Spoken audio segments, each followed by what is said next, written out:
लीजिए सुनिए। चंद्रधर शर्मा गुलेरी की लिखी कहानी सुखमय जीवन। वाचन समीर गोस्वामी का है। परीक्षा देने के पीछे और उसके फल निकलने के पहले दिन किस बुरी तरह बीतते हैं, ये उन्हीं को मालूम है जिन्हें उन्हें गिनने का अनुभव है। सुबह उठते ही परीक्षा से आज तक कितने दिन गए, ये गिनते हैं और फिर कहावती 8 हफ्ते में कितने दिन घटते हैं, ये गिनते हैं। कभी कभी उन 8 हफ्तों पर कितने दिन चढ़ गए, ये भी गिनना पड़ता है।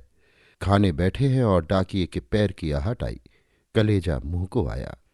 मोहल्ले में तार का चपरासी आया कि हाथ पांव कांपने लगे। न जागते चैन न सोते। सपने में भी ये दिखता है कि परीक्षक साहब एक 8 हफ्ते की लंबी छुट्टी लेकर छाती पर बैठे हुए हैं। मेरा भी बुरा हाल था। एलएलबी का फल अब की और भी देर से निकलने को था। न मालूम क्या हो गया था। या तो कोई परीक्षक मर गया था या उसको प्लेग हो गया था। उसके पर्चे किसी दूसरे के पास भेजे जाने को थे। बार बार यही सोचता था कि प्रश्न पत्रों की जांच किए पीछे सारे परीक्षकों और रजिस्ट्रारों को भले ही प्लेग हो जाए, अभी तो 2 हफ्ते माफ करें, नहीं तो परीक्षा के पहले ही उन सबको प्लेग क्यों न हो गया। रात भर नींद नहीं आई थी। सिर घूम रहा था। अखबार पढ़ने बैठा कि देखता क्या हूं, लिनोटाइप की मशीन ने 4-5 पंक्तियां उल्टी छाप दी हैं। बस अब नहीं सहा गया। सोचा कि घर से निकल चलो, बाहर ही कुछ जी बहलेगा। लोहे का घोड़ा उठाया कि चल दिए। 3-4 मील जाने पर शांति मिली।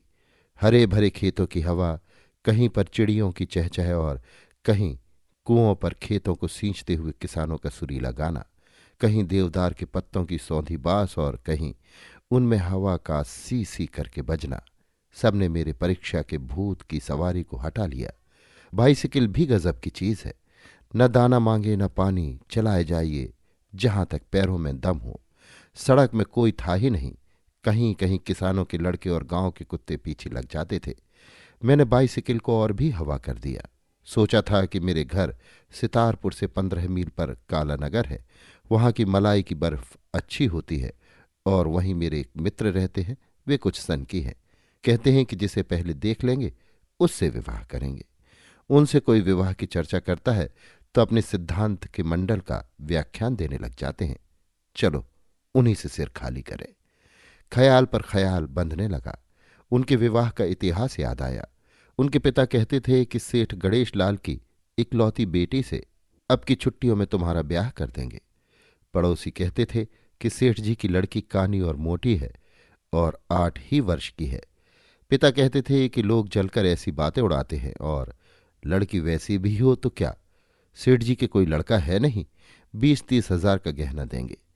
मित्र महाशय मेरे साथ साथ डिबेटिंग क्लबों में बाल विवाह और माता पिता की जबरदस्ती पर इतने व्याख्यान झाड़ चुके थे कि अब मारे लज्जा के साथियों में मुंह नहीं दिखाते थे, क्योंकि पिताजी के सामने ची करने की हिम्मत नहीं थी। व्यक्तिगत विचार से साधारण विचार उठने लगे। हिंदू समाज ही इतना सड़ा हुआ है कि हमारे उच्च विचार चल नहीं सकते।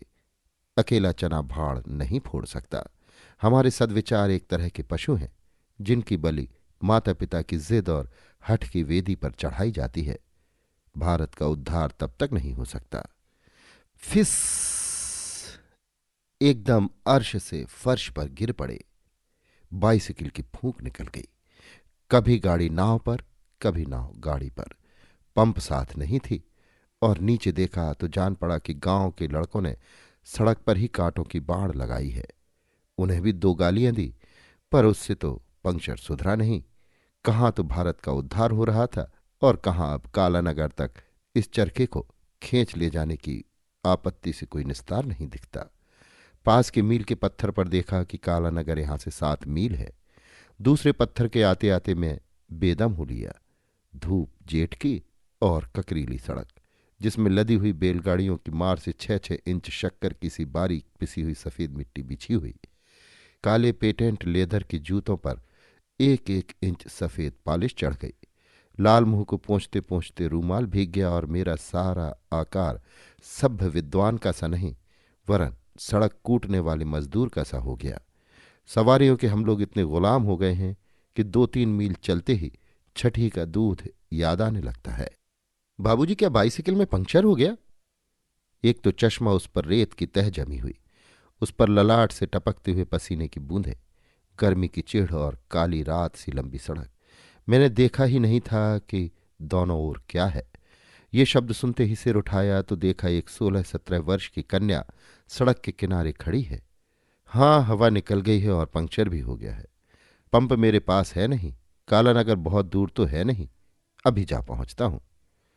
अंत का वाक्य मैंने केवल ऐंठ दिखाने के लिए कहा था। मेरा जी जानता था कि 5 मील 500 मील के से दिख रहे थे। इस सूरत से तो आप कालानगर क्या कलकत्ते पहुंच जाएंगे। जरा भीतर चलिए, कुछ जल पीजिए। आपकी जीभ सूखकर तालू से चिपक गई होगी। चाचा जी की बाइसिकल में पंप है और हमारा नौकर गोविंद पंक्चर सुधारना भी जानता है। नहीं नहीं, नहीं नहीं क्या? हाँ हाँ। यों कहकर बालिका ने मेरे हाथ से बाइसिकल छीन ली और सड़क के एक तरफ हो ली। मैं भी उसके पीछे चला।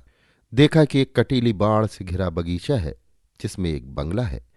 यहीं पर कोई चाचा जी रहते होंगे, परंतु ये बालिका कैसी? मैंने चश्मा रूमाल से पोंछा और उसका मुंह देखा। पारसी चाल की एक गुलाबी साड़ी के नीचे चिकने काले बालों से घिरा हुआ उसका मुखमंडल दमकता था और उसकी आंखें मेरी ओर कुछ दया, कुछ हंसी और कुछ विस्मय से देख रही थी। बस पाठक, ऐसी आंखें मैंने कभी नहीं देखी थी। मानो वे मेरे कलेजे को घोल कर पी गई। एक अद्भुत कोमल शांत ज्योति उनमें से निकल रही थी। कभी एक तीर में मारा जाना सुना है, कभी एक निगाह में हृदय बेचना पड़ा है, कभी तारा मैत्रक और चश्रुमेत्र नाम आए हैं। मैंने एक सेकंड में सोचा और निश्चय कर लिया कि ऐसी सुंदर आंखें त्रिलोकी में न होंगी, और यदि किसी स्त्री की आंखों को प्रेम बुद्धि से कभी देखूंगा तो इन्हीं को। आप सितारपुर से आए हैं? आपका नाम क्या है? मैं जयदेव शरण वर्मा हूं। आपके चाचा जी? ओहो, बाबू जयदेव शरण वर्मा, बीए, जिन्होंने सुखमय जीवन लिखा है। मेरा बड़ा सौभाग्य है कि आपके दर्शन हुए। मैंने आपकी पुस्तक पढ़ी है और चाचा जी तो उसकी प्रशंसा बिना किए एक दिन भी नहीं जाने देते। वे आपसे मिलकर बहुत प्रसन्न होंगे। बिना भोजन किए आपको न जाने देंगे, और आपके ग्रंथ को पढ़ने से हमारा परिवार सुख कितना बढ़ा है, इस पर कम से कम 2 घंटे तक व्याख्यान देंगे। स्त्री के सामने उसके नेहर की बड़ाई कर दे और लेखक के सामने उसके ग्रंथ की, ये प्रिय बनने का अमोघ मंत्र है। जिस साल मैंने बीए पास किया था उस साल कुछ दिन लिखने की धुन उठी थी। लॉ कॉलेज के फर्स्ट ईयर में सेक्शन और कोड की परवाह न करके एक सुखमय जीवन नामक पोथी लिख चुका था। समालोचकों ने आड़े हाथों लिया था और वर्ष भर में 17 प्रतियां बिकी थीं। आज मेरी कदर हुई कि कोई उसका सराहने वाला तो मिला। इतने में हम लोग बरामदे में पहुंचे, जहां पर कंटोप पहने, पंजाबी ढंग की दाढ़ी रखे एक अधेड़ महाशय कुर्सी पर बैठे पुस्तक पढ़ रहे थे। बालिका बोली, चाचा जी, आज आपके बाबू जयदेव शरण वर्मा बीए को साथ लाई हूं। इनकी बाइसिकल बेकाम हो गई है। अपने प्रिय ग्रंथकार से मिलाने के लिए कमला को धन्यवाद मत दीजिए, दीजिए उनके पंप भूल आने को। वृद्ध ने जल्दी ही चश्मा उतारा और दोनों हाथ बढ़ाकर मुझसे मिलने के लिए पैर बढ़ाए। कमला, जरा अपनी माता को बुला ला। आइए बाबू साहब, आइए, आपसे मिलने की बड़ी उत्कंठा थी। मैं गुलाब राय वर्मा हूं।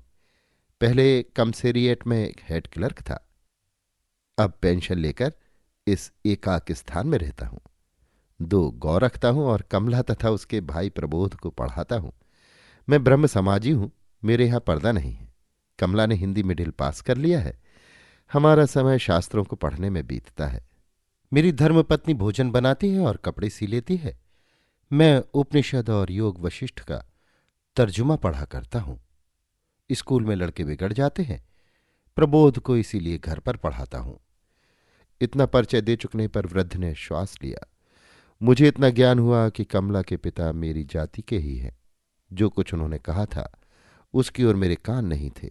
मेरे कान उधर थे जिधर से माता को लेकर कमला आ रही थी। आपका ग्रंथ बड़ा ही अपूर्व है। दाम्पत्य सुख चाहने वालों के लिए लाख रुपए से भी अनमोल है। धन्य है आपको। स्त्री को कैसे प्रसन्न रखना, घर में कलह कैसे नहीं होने देना, बाल बच्चों को क्यों कर सचरित्र बनाना, इन सब बातों में आपके उपदेश पर चलने वाला पृथ्वी पर ही स्वर्ग सुख भोग सकता है। पहले कमला की माँ और मेरी कभी कभी खटपट हो जाया करती थी। उसके ख्याल अभी पुराने ढंग के हैं, पर जब से मैं रोज भोजन पीछे उसे आध घंटे तक आपकी पुस्तक का पाठ सुनाने लगा हूं, तब से हमारा जीवन हिंडोले की तरह झूलते झूलते बीतता है। मुझे कमला की मां पर दया आई, जिसको वो कूड़ा करकट रोज सुनना पड़ता होगा। मैंने सोचा कि हिंदी के पत्र संपादकों में ये बूढ़ा क्यों ना हुआ। यदि होता तो आज मेरी तूती बोलने लगती। आपको गृहस्थ जीवन का कितना अनुभव है, आप सब कुछ जानते हैं। भला इतना ज्ञान कभी पुस्तकों में मिलता है? कमला की मां कहा करती थी कि आप केवल किताबों के कीड़े हैं, सुनी सुनाई बातें लिख रहे हैं। मैं बार बार ये कहता था कि इस पुस्तक के लिखने वाले को परिवार का खूब अनुभव है। धन्य है आपकी सहधर्मिणी, आपका और उसका जीवन कितना सुख से बीतता होगा। और जिन बालकों के आप पिता हैं, वे कैसे बड़भागी हैं कि सदा आपकी शिक्षा में रहते हैं। आप जैसे पिता का उदाहरण देखते हैं। कहावत है कि वैश्य अपनी अवस्था कम दिखाना चाहती और साधु अपनी अवस्था अधिक दिखाना चाहता है। भला ग्रंथकार का पद इन दोनों में किसके समान है? मेरे मन में आए कि कह दूं कि अभी मेरा 25वां वर्ष चल रहा है। कहाँ का अनुभव और कहाँ का परिवार। फिर सोचा कि ऐसा कहने से ही मैं वृद्ध महाशय की निगाहों से उतर जाऊंगा और कमला की मां सच्ची हो जाएगी कि बिना अनुभव के छोकरे ने गृहस्थ के कर्तव्य धर्मों पर पुस्तक लिख मारी है। ये सोचकर मैं मुस्कुरा दिया और ऐसी तरह मुंह बनाने लगा कि वृद्ध समझा कि अवश्य मैं संसार समुद्र में गोते मारकर नहाया हुआ हूं। वृद्ध ने उस दिन मुझे जाने नहीं दिया। कमला की माता ने प्रीत के साथ भोजन कराया और कमला ने पान ला कर दिया। न मुझे अब कालानगर की मलाई की बर्फ याद रही, न सन की मित्र की। चाचा जी की बातों में भी सैकड़े 70 तो मेरी पुस्तक और उनके रामबाण लाभों की प्रशंसा थी, जिसको सुनते सुनते मेरे कान दुख गए। फी सैकड़े 25 वो मेरी प्रशंसा और मेरे पति जीवन और पितृ जीवन की महिमा गा रहे थे। काम की बात 20वां हिस्सा थी, जिससे मालूम पड़ा कि अभी कमला का विवाह नहीं हुआ। उसे अपनी फूलों की क्यारी को संभालने का बड़ा प्रेम है। सखी के नाम से महिला मनोहर मासिक पत्र में लेख भी दिया करती है। सायंकाल को मैं बगीचे में टहलने निकला। देखता क्या हूं कि एक कोने में केले की झाड़ों के नीचे मोतिये और रजनीगंधा की क्यारियां हैं और कमला उनमें पानी दे रही है। मैंने सोचा कि यही समय है, आज मरना है या जीना है। उसको देखते ही मेरे हृदय में प्रेम की अग्नि जल उठी थी और दिन भर वहां रहने से वो धधकने लग गई थी। 2 ही पहर में मैं बालक से युवा हो गया था। अंग्रेजी महाकाव्यों में, प्रेममय उपन्यासों में और कोर्स के संस्कृत नाटकों में जहां जहां प्रेमिका प्रेमिक का वार्तालाप पढ़ा था, वहां वहां के वाक्यों को गोख रहा था, पर यह निश्चय नहीं कर सका कि इतने थोड़े परिचय पर भी बात कैसी करनी चाहिए। अंत में अंग्रेजी पढ़ने वाले की धृष्टता ने आर्य कुमार की शालीनता पर विजय पाई और चपलता कहिए, बेसमझी कहिए, ढीठपन कहिए, पागलपन कहिए, मैंने दौड़कर कमला का हाथ पकड़ लिया। उसके चेहरे पर सुर्खी दौड़ गई और डोलची उसके हाथ से गिर पड़ी। मैं उसके कान में कहने लगा, आपसे एक बात कहनी है। क्या? यह कहने की कौन सी बात है? जब से आपको देखा है तब से। बस चुप रहो, ऐसी धृष्टता। अब मेरा वचन प्रवाह उमड़ चुका था। मैं स्वयं नहीं जानता था कि मैं क्या कर रहा हूं, पर बकने लगा। प्यारी कमला, तुम मुझे प्राणों से बढ़कर हो। प्यारी कमला, मुझे अपना भ्रमर बनने दो। मेरा जीवन तुम्हारे बिना मरुस्थल है, उसमें मंदाकिनी बनकर बहो। मेरे जलते हुए हृदय में अमृत की पट्टी बन जाओ। जब से तुम्हें देखा है, मेरा मन मेरे अधीन नहीं है। मैं तब तक शांति न पाऊंगा जब तक तुम। कमला जोर से चीख उठी और बोली, आपको ऐसी बातें कहते लज्जा नहीं आती? धिक्कार है आपकी शिक्षा को और धिक्कार आपकी विद्या को। इसी को आपने सभ्यता मान रखा है कि अपरिचित कुमारी से एकांत ढूंढकर ऐसा घृणित प्रस्ताव करे? तुम्हारा ये साहस कैसे हो गया? तुमने मुझे क्या समझ रखा है? सुखमय जीवन का लेखक और ऐसा घृणित चरित्र? चुल्लू भर पानी में डूब मरो। अपना काला मुंह मत दिखाओ। अभी चाचा जी को बुलाती हूं। मैं सुनता जा रहा था, क्या मैं स्वप्न देख रहा हूं? ये अग्निवर्षा मेरे किस अपराध पर? तो भी मैंने हाथ नहीं छोड़ा। कहने लगा, सुनो कमला, यदि तुम्हारी कृपा हो जाए तो सुखमय जीवन। देखा तेरा सुखमय जीवन। आस्तीन के सांप पापात्मा, मैंने साहित्य से भी जानकर और ऐसे उच्च विचारों का लेखक समझकर तुझे अपने घर में घुसने दिया और तेरा विश्वास और सत्कार किया था। प्रछन्न पापिन, वकदाम्भिक, विड़ाल वृत्तिक, मैंने तेरी सारी बातें सुन ली हैं। चाचा जी आकर लाल लाल आंखें दिखाते हुए क्रोध से कांपते हुए कहने लगे, शैतान, तुझे यहां आकर माया जाल फैलाने का स्थान मिला। उफ, मैं तेरी पुस्तक से छला गया। पवित्र जीवन की प्रशंसा में फार्मों के फार्म काले करने वाले तेरा ऐसा हृदय कपटी विष के घड़े, उनका धारा प्रवाह बंद ही नहीं होता था। पर कमला की गालियां और थीं और चाचा जी की और। मैंने भी गुस्से में आकर कहा, बाबू साहब जबान संभाल कर बोलिए। आपने अपनी कन्या को शिक्षा दी है और सभ्यता सिखाई है। मैंने भी शिक्षा पाई और कुछ सभ्यता सीखी है। आप धर्म सुधारक हैं। यदि मैं उसके गुण रूप पर आसक्त हो गया तो अपना पवित्र प्रणय उसे क्यों न बताऊं। पुराने ढर्रे के पिता दुराग्रही होते सुने गए हैं। आपने क्यों सुधार का नाम लजाया है? तुम सुधार का नाम मत लो, तुम तो पापी हो, सुखमय जीवन के कर्ता होकर। भाड़ में जाए सुखमय जीवन, उसी के मारे ना को दम है। सुखमय जीवन के कर्ता ने क्या ये शपथ खाली है कि जन्म भर कुंवारा ही रहे? क्या उसे प्रेम भाव नहीं हो सकता? क्या उसमें हृदय नहीं होता है? जन्म भर कुंवारा है काहे की? मैं तो आपकी पुत्री से निवेदन कर रहा था, जैसे उसने मेरा हृदय हर लिया है वैसे यदि अपना हाथ मुझे दे तो उसके साथ सुखमय जीवन के उन आदर्शों का प्रत्यक्ष अनुभव करूं जो अभी तक मेरी कल्पना में है। पीछे हम दोनों आपकी आज्ञा मांगने आते, आप तो पहले ही दुर्वासा बन गए। तो आपका विवाह नहीं हुआ? आपकी पुस्तक से तो जान पड़ता है कि आप कई वर्षों के गृहस्थ जीवन का अनुभव रखते हैं। तो कमला की माता ही सच्ची थी। इतनी बातें हुई थी पर ना मालूम क्यों मैंने कमला का हाथ नहीं छोड़ा था। इतनी गर्मी के साथ शास्त्रार्थ हो चुका था, परंतु वो हाथ जो क्रोध के कारण लाल हो गया था मेरे हाथ में ही पकड़ा हुआ था।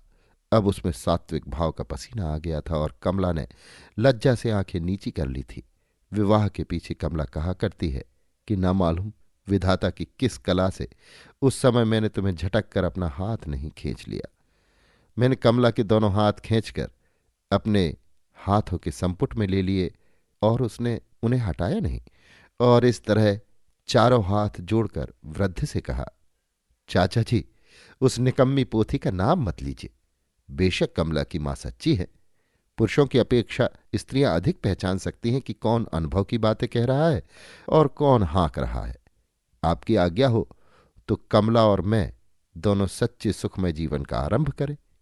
10 वर्ष पीछे जो मैं पोथी लिखूंगा उसमें किताबी बातें न होंगी, केवल अनुभव की बातें होंगी। वृद्ध ने जेब से रूमाल निकालकर चश्मा पोंछा और अपनी आंखें पोंछी। आंखों पर कमला की माता की विजय होने के शोभ के आंसू थे या घर बैठी पुत्री को योग्य पात्र मिलने के हर्ष के आंसू, राम जाने। उन्होंने मुस्कुराकर कमला से कहा, दोनों मेरे पीछे पीछे चले आओ। कमला, तेरी मां ही सच कहती थी। वृद्ध बंगले की ओर चलने लगे। उनकी पीठ फिरते ही कमला ने आंखें मूंद कर मेरे कंधे पर सिर रख दिया। अभी आप सुन रहे थे चंद्रधर शर्मा गुलेरी की लिखी कहानी सुखमय जीवन। वाचन समीर गोस्वामी का था।